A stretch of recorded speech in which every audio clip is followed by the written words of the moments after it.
राजाओ नमस्कार. 7 सप्टेंबरला चंद्रग्रहण चालू होणार आहे. ग्रहण चालू असताना तसेच ग्रहण संपल्यानंतरही काही बाबींची काळजी घेणे गरजेचे आहे. भाद्रपद पौर्णिमा म्हणजेच पितृपक्षाच्या पहिल्याच दिवशी चंद्रग्रहण लागणार आहे. 7 सप्टेंबर रोजी म्हणजे रविवारी हे चंद्रग्रहण लागणार आहे आणि हे चंद्रग्रहण भारतात दिसणार आहे. ज्योतिषशास्त्र चंद्रग्रहणाला अशुभ मानले जाते.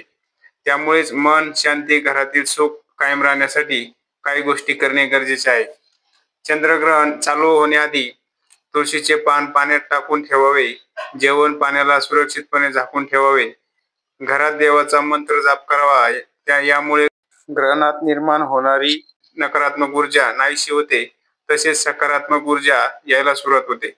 ग्रहण संपल्यावर गंगाजल शिंपडावे. ग्रहण संपल्यावर तीळ, तांदूळ, गूळ, कपडे दान करावे.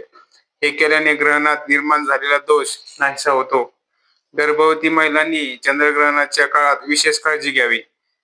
कात्री, सुई, चाकू अशा धारदार वस्तूंपासून दूर राहावे. खग्रास चंद्रग्रहण संपूर्ण भारतात हे ग्रहण दिसणार आहे, म्हणून सर्वांनी नियम पाळावेत.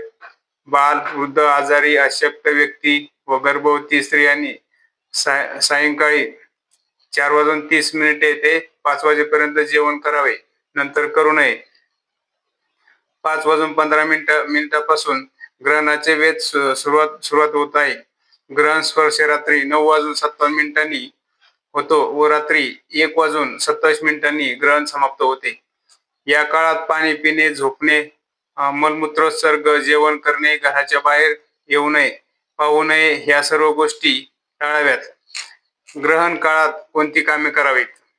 देवाचे नामस्मरण करावे. ग्रंथ वाचन, शिवपाठ, हरिपाठ, जप करणे, ध्यान करणे, योग साधना करावी. राजाओ, दिलेली माहिती कशी वाटली कमेंट मध्ये नक्की सांगा आणि असेच नवनवीन व्हिडिओ किंवा माहिती तुमच्यापर्यंत पोहोचण्यासाठी चॅनलला सबस्क्राईब करायला विसरू नका. धन्यवाद. श्री स्वामी समर्थ.